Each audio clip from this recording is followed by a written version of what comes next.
Hello, so pite ho tu ni in GMFDI Monai Evangelist Day ni in ho pungam kai ho jo se le Evangelist ho Open Challenge in bol nang thu dola Evangelist so Nevin don but na a hin bol tu ni in anangai khom oi te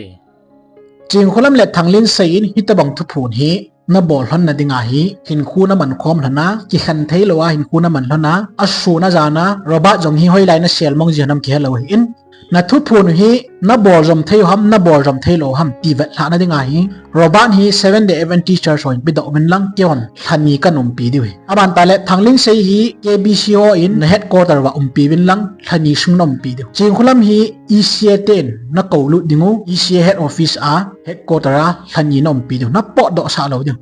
cho chang tum hi I khen za dingu khani sungi vat ding hi cha chu apathin pau ku hung mo mo ngam vat diwi GMFDI CRT thilana to chungchang tu dola KBC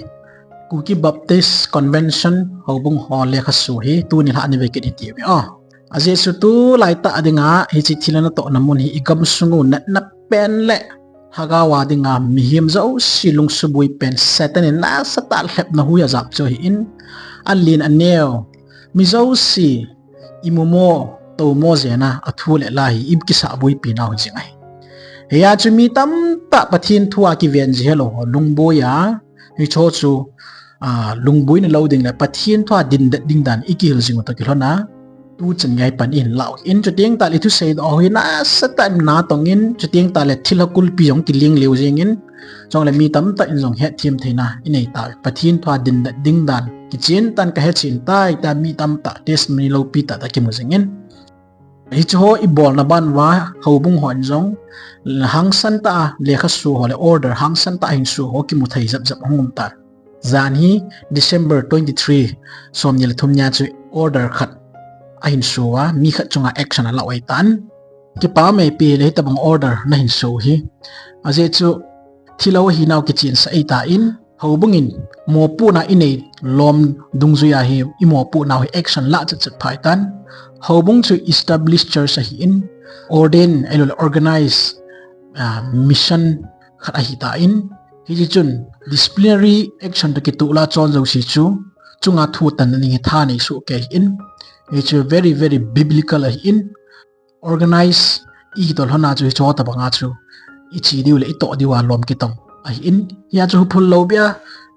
charzo sin mo pu na inei diu hi ila pan ila chi diu hi pakai mina kin jong ave vela ka tim no ma hi ichi thilo ho hi pathin nei ka hi ve thagau thiang chang ka hi ve pathin o zate ka hi ve tiu hi ya chu bol tap di aye chu api no ching khulam hu ki he in ama te ni khu deep cha ata mai tan leitula to ho loi khun thuta in het na leitul hong ba na ngum ma kiu hila an la kha di khu ama khu ti jingei tan a video pha khan ang chu thanglin sein jong idin zo diu hinam ti ho pa mi til khau khau na jong ki ja jingei tan na ya chu lat bol tong church in bol po tong hi chi member ho loi hi alhu bu wai ma cham lo na mi to say mi za wa hi ki him ngol wa uma hi ben ya chu ata asana la het chu ma cham lo hi in thilau a hi naw ki chen ta ki sei pi lunga church in action ila ngam lo wa hi le abui mo mong hi di church chon sit na zo hi ai ho bung chon sit na zo ali na hu len ka the hi a chu phate ke cha ngam pila nai to di hi pakai mi nai ki tip naw hi ya chu his church so hin phate ke cha step hat cha ila di hi ka dei no ka dei sa hi aye chu ching khulamin a lek hla hu hi cho bung mi nga na hi in atam zo hi atam zo yang ti pong in 95 to 98% ke ka hui jing hiya chu hi cho loi chunga hi phati ke cha church in tua sanga step hat che ila di hi dei sa ma jing ai ya chu hila po wai le hi cho loi hi ching khulam na to na ki ti hi pathin thua pa na jong adi lo na ki phonga bible ko na jong thilan to na hi ki sei sa zo a hi ta in chunu jung chona church in disciplinary action la the dung za ila nge wa hi le ani ve to lampi pi hum ding 2025 yong ha khel zo lo diu bo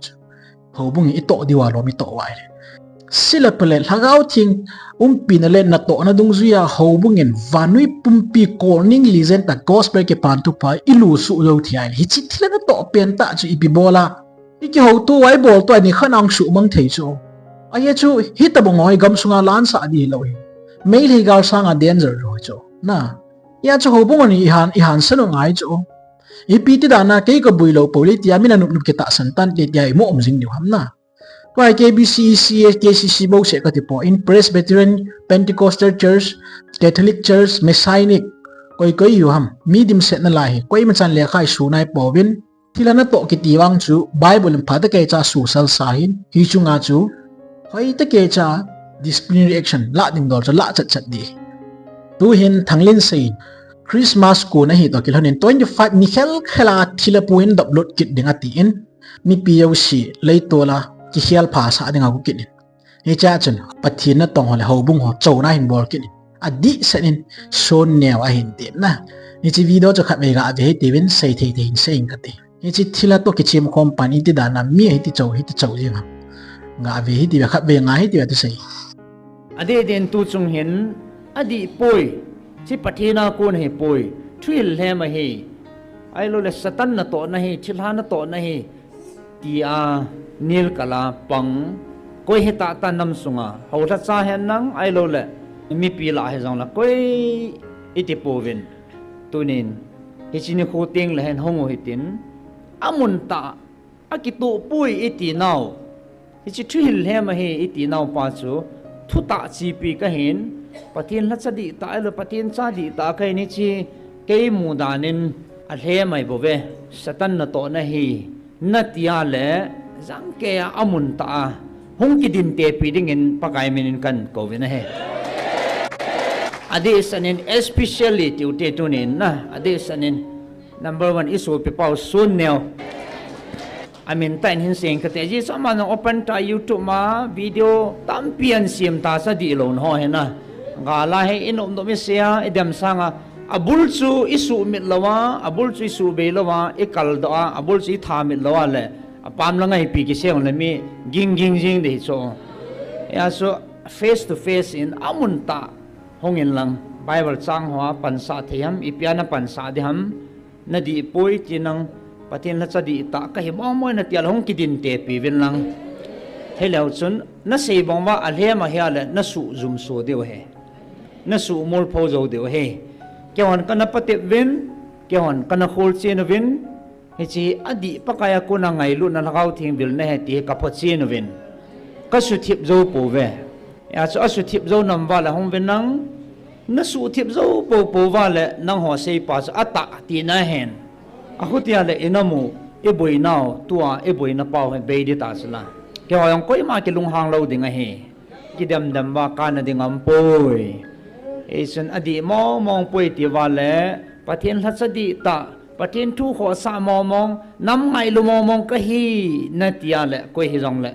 hobung lam kai ho tua dan sima hobung no ki ga an ne ho jong hung pho chi nu te ka ti he za su ke ta suna thanglin sei mi chau na chu koi tabang adem jing ho satan na to na hi thila na to na hi ya sei jing ho chun hung win lang 25 nya thila pung ki phun hi pathin a hi rong phat chin be atia hi chila dei sa di sa chu sun neu ne in ti so na very good thanglin sei kamin na in pa chu pha chu thanglin sei thil khat na in dong nge ban ka sei ma sangin sun neu in GMFDI na ki to na hi thila na to na he ati in Bible thua thu tam ta sei jingin tunin kin pathin thwa konin thilna to a hilo dan nan hil chi ne winge tia mi pi ho na hil na le YouTube channel la na hil ha do ngam tu nya chang khat be em khai in sei ma sati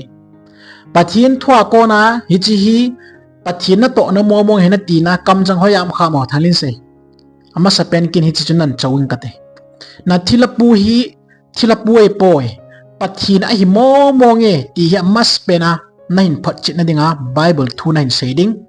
mas pena katim nei jisunan bol ni hi cha chu nei convince wa kin jong o thanglin sei si pi di e pathi ni mo la kan ti ting la kong de na lei tu la mi ngol na hep la o tabang kai lo cho amo tabanga chi easy target in nin ko in lang na ko man le na chou mana chu hung ding nei ge li tang thangpu thanglin sei ching khulam hep la pa na mi chou hi satan mi chou na hi bo chu me aye chu ki hon thila hi ti ki chin ta ka he no thila hi he na sa hung win lang na hin ti chu satan hi chu Satan ki tin mi chau hi cho pathin mi on mi chau lo bi chume biligram chu pathin mi ta hi lo hung pachin min ki ti khalo pi Charles Spurgeon holoi pathin mi hi lo hung pachin min ki ti khalo pi na William Carey holoi pathin mi mo he ti hung pachin min lei tu la ai lo ai na ang ni pachin min ki ti khalo pi tu na thanglin sei le ching khulam na to na pen chu pathin na to na mo tia I pi ngai to chu mi na chau honam aye chu na to non chu diabol na to na I je cho Satan ki thin mi chau hi cho Jesu ko ma nga som chang ha ki su sen pathin cha pa ni le ti chula cross ha ki khei pe na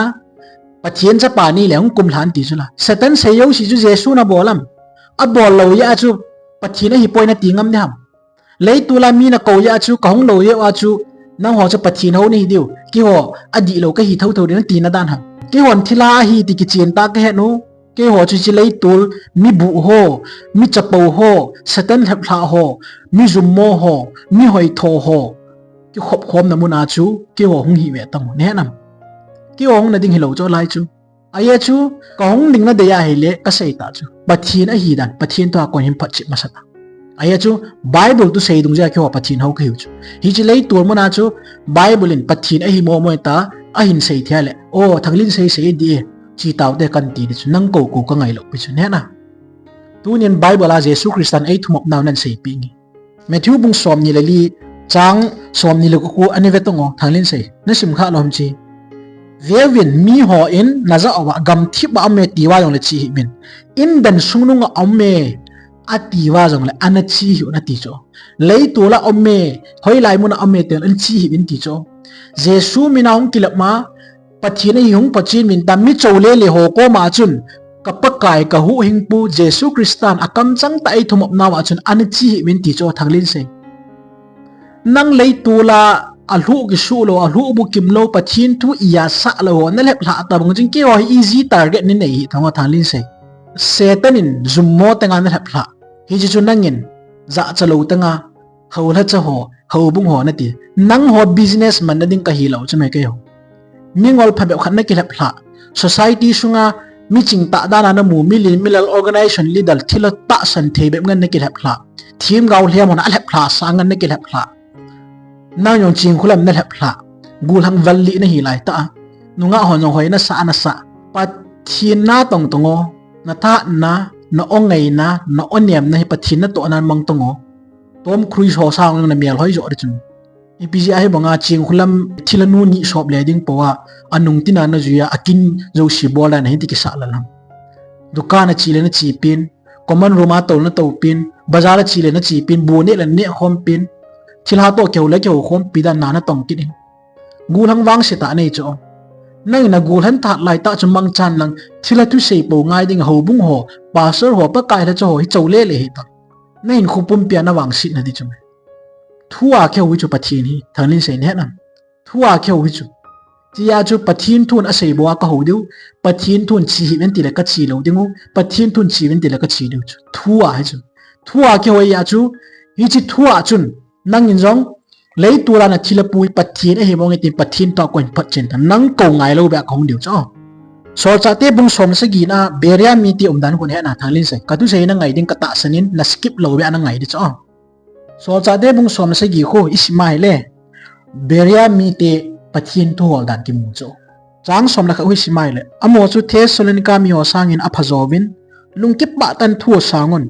hi chu hinalo ham tin pathin thua hol tu jive ti cho lei tu la mina chau cho na wal hele le long cho pathin thua hol tu ve ti cho tu nya nang in van pathin lei tu la ong ki phung en ti nang le ching khulamin thlang na hin samana chi na hin sap ni khuwa ke para chi ki hon pathin thu to ke tu hinam ke tu ram tin na ot chang yo si hi study ka bol jing mata chu na za ya chu thua pathin khoi ya chu hi chi thu dung zui ta chu na thu se ho le thila pu na to na hi ki ta hinam di hinam ti kan vet chilwa thila na to hi ti ki chin ta ge wa hi chi thila mu na chu ipi bola khong ning nang in mi convince ma sagulowa ipi na bola ipi thanai na ne ya ho bu eu si na chau chu ham sei ti nang thila ho nei chume lei tu chu thila hai chume mi bu eu si khop khom na ne heu chume ching kholam thap lau si khop khom na ne heu hi chi lei tu bu la chu ki ho khong dingo kong ding na de la pathin thwa konin thila pui pathin ei tin phat chin ta lấy tu la pathin hun ning pathin to kon moi be ta cha na thilo pu chen pi seong ke man tu ne no ho hinga khong thu pha khong phun khong bol chu wa noi mi te ka pi hi chi bible a chun a ki sun poi di bible a ki sun lo chu thilana to nai chula hi chi thila pu chen akam chang ta sei do ki sena na kilap sa thalin se ke hi ni ki phin do hi tongo no zum ni chume pathian tho ang pan san lang pathina hi nain phat chi masata nang ko ka ngai lo diu chu ke ho no ho sa pathian thua pi ha sensitive zo na quick response ka nei zo chu no ho sa tua chu quick response ka nei na pau chu nang ho ka ta san thina pathian thua kong sei ta iki vet di chu ai wa nga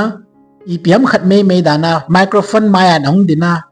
haul he chaw hung mi adi lo ka phot chi su ke nang wa nang i mi chaw hi ta adi dan pa chu ipiti ana phat chun theya thilapu na kolu ti lo pina bor thei 25 December a hi i piam na hin kolu gu chu satan ki ti pa chu mi subuai ya chu min Christmas aman ning lai ta a hi chi thilapu a chung kilap ki na hung gu ki ta chu me mi cho bui dinga ho bung si subui ding in sung lo si subui ding in sung lo si kina sa dinga min Christmas aman nom cho nang in thilapu na kolu gu kina in sung lo si na khan gut ki chu me ya chu ka so pete ho ngai wen lang GMF dia lung lu ki ti phat khusunga jong min Christmas man lam man dich me ti ho ani man sai bu jong sa na thaw na ni sai hang san ta ho bung na to ding thila ho no zo na chi wen ta na ni sol mang ke di koi ma cha thila ho in sung member nei zo sin jong na thila ho alung lu si chu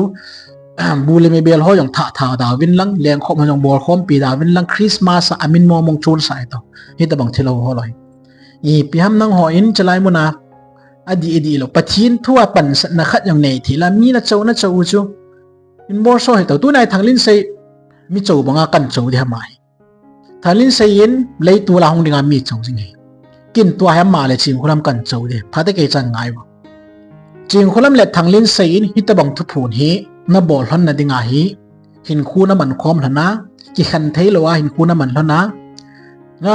asu na jana roba jong hi hoi lai na sel mong ji nam ki hello hi in toai kan sei di na thu phun hi na bor jom thei ham na bor jom thei lo ham ti vet la na dinga hi roban hi 7 day event teacher soin bi do min lang keon thani kanum pi di we aban ta le thangling sei hi KBCO in na headquarter wa pi win lang thani sung nom pi di ching khulam hi ECA 10 na kolu dingu ECA head office a headquarter a thani nom pi di na po do sa lo ding thangling sei yong po do sa lo ding robba jong 7 day event teacher po do sa lo ni hi chola cho chang tum hi I khen za dingu thani sungi vat dingu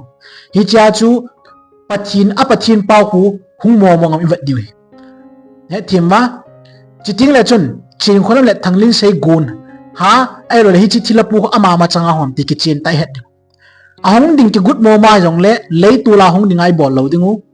bis ground nga japi ki khom dingu hung ngam mo hinam I vat diwi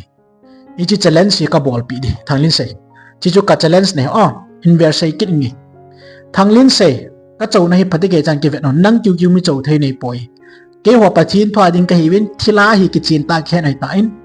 ya chin na thila pu hin hi tabang thu phun abol zomai abol zom lo ham ti het na ding in chong le bol abol zom thei lo ding ka het sa hi in hi chu mi pion het chin thei na ding a hi robot ki ti pa hi 7 day event teacher sonin pi win lang ke hon thani kom pi dingu thanglin sei hi KBC te in thani na num pi dingu ching khulam hi thani nom pi dingu al hathum na chu I tabanga phone yong I choi sa lo diu chu phone yong choi sa lo ding aye chu ama ke ni na to I poi ti hon so ki ngol bo na hello ding a phone yong phata I koi tu pi ding bule me yong tuita ta ini sa ding na I khen niu chu chiting le chun thilapu hi hung thei lon vat ding na chi chu ba kai mena ka tip nan bol han ni chi chu kin ka chau na ni in chi ka chau na pen chu accept nan bol ding na thila tu phun hi nang ni program gun ngan a hi in chu teng ta le nang ni ma in mi pi til ngol na ke chip no nei hi chu tu nya na zo non kila na dinga hi ka sei ka challenge pen chu next step ngama le next step ngama le phone in bol lang hi chu phone chu record nai ke hoding mi zo si za dinga YouTube channel la confirmation ni bol de thanglin sei chi chuin bol lo